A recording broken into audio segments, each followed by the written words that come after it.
De acordo com a estimativa da safra 2019-2020, divulgada pela Conab, sobre a produção agrícola no país na última terça-feira, dia 11, a produção de grãos no Brasil novamente supera as previsões de boa safra.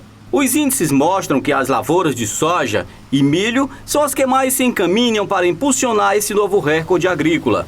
A estimativa é de mais de 251 milhões de toneladas, uma variação positiva de 3,8% em comparação com a safra anterior. O aumento pode chegar a mais de 9 milhões de toneladas. De acordo com os dados, houve um aumento na área total de 2,5%, o que corresponde a 1,6 milhões de hectares, fazendo com que o país alcance mais de 64 milhões de hectares. No início do plantio, em algumas regiões do país, houve um clima de tensão na classe produtora, principalmente pelo período de veranico em várias áreas produtoras. Com a volta das chuvas e as condições climáticas favoráveis, a recuperação das lavouras abatidas foi de maneira rápida e eficiente. As áreas de primeira safra correspondem a cerca de 45,6 milhões de hectares. Já as de segunda e terceira safra de inverno correspondem a 19,3 milhões de hectares. Se as previsões ocorrerem dentro da normalidade, como vem acontecendo, a produção estimada de soja é de 123,2 milhões de toneladas, fato que representa um recorde na série histórica da produção. Nós estamos tendo um efeito de estabilidade para a laninha. Isso vem favorecendo o clima e a produtividade.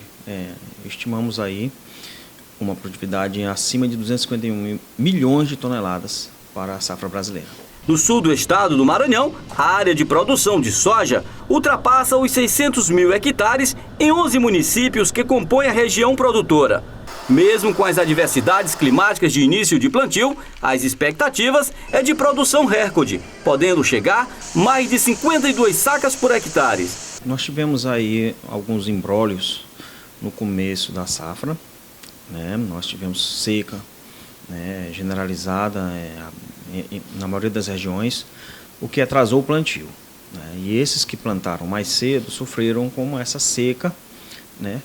Mas que com o passar dos dias, depois da metade de dezembro, voltou a chover.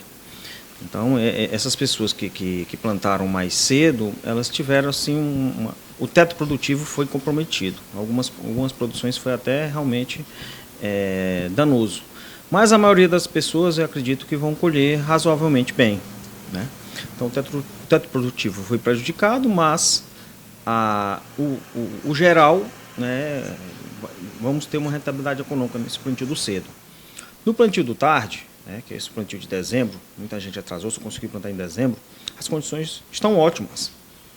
Não tivemos mais falta de chuva nesse período e o aspecto cultural é muito bom, onde nós temos aí uma expectativa de produtividade, né, dentro dos esperados, ali 55 sacos, entre 50 e 55 sacos geral. Em vários estados, a colheita da oleaginosa começa a se intensificar. Em outros, ainda acanhada, devido aos fatores climáticos. No Mato Grosso, por exemplo, já foram colhidos cerca de 45% da área. No Paraná, 28%. Já no estado do Goiás, a colheita da soja já chegou a pouco mais de 10%. No estado do Maranhão, principal produtor do Mato Piba, a colheita está em pouco mais de 10% da sua área. Já a cultura do milho de primeira e segunda safra deve alcançar próximo a 100 milhões de toneladas, um crescimento de 0,4% em comparação com a safra anterior. De acordo com os dados da Conab, a área plantada no Brasil com milho primeira safra é de 4,25 milhões de hectares, 3,4% maior que o da safra anterior. Esse aumento se deve basicamente à instabilidade do cereal no mercado internacional e alguns produtores de soja do Nordeste que perderam a janela do plantio da oleaginosa migrarem para a cultura do milho. Na região de Balsas, se tem uma ideia significativa dos números. Na safra 2018-2019, por exemplo, foram plantados pouco mais de 68 mil hectares de milho. Já na safra 2019-2020, a área de cobertura passou para mais de 108 mil hectares, um aumento de 40 mil hectares. Na nossa região, havia a expectativa de se plantar um pouco mais de milho safrinha. Porém, com essa sequinha que nós tivemos, né, esse veranico, dificultou o plantio da cultura da soja e, em decorrência, não conseguiu plantar a cultura do milho. E com isso, nós tivemos, né, uma redução da área de milho safrinha. Nós tivemos até pessoas desistindo da soja para plantar milho em função do adiantar do período. Nós sabemos que se plantar milho e soja em janeiro, a partir do Natal, já temos uma redução de produtividade. Então, muita gente deixou de plantar soja para plantar milho também. Mas, na nossa região, mesmo com o preço do milho atraente, não se conseguiu plantar a quantidade de milho que era esperada.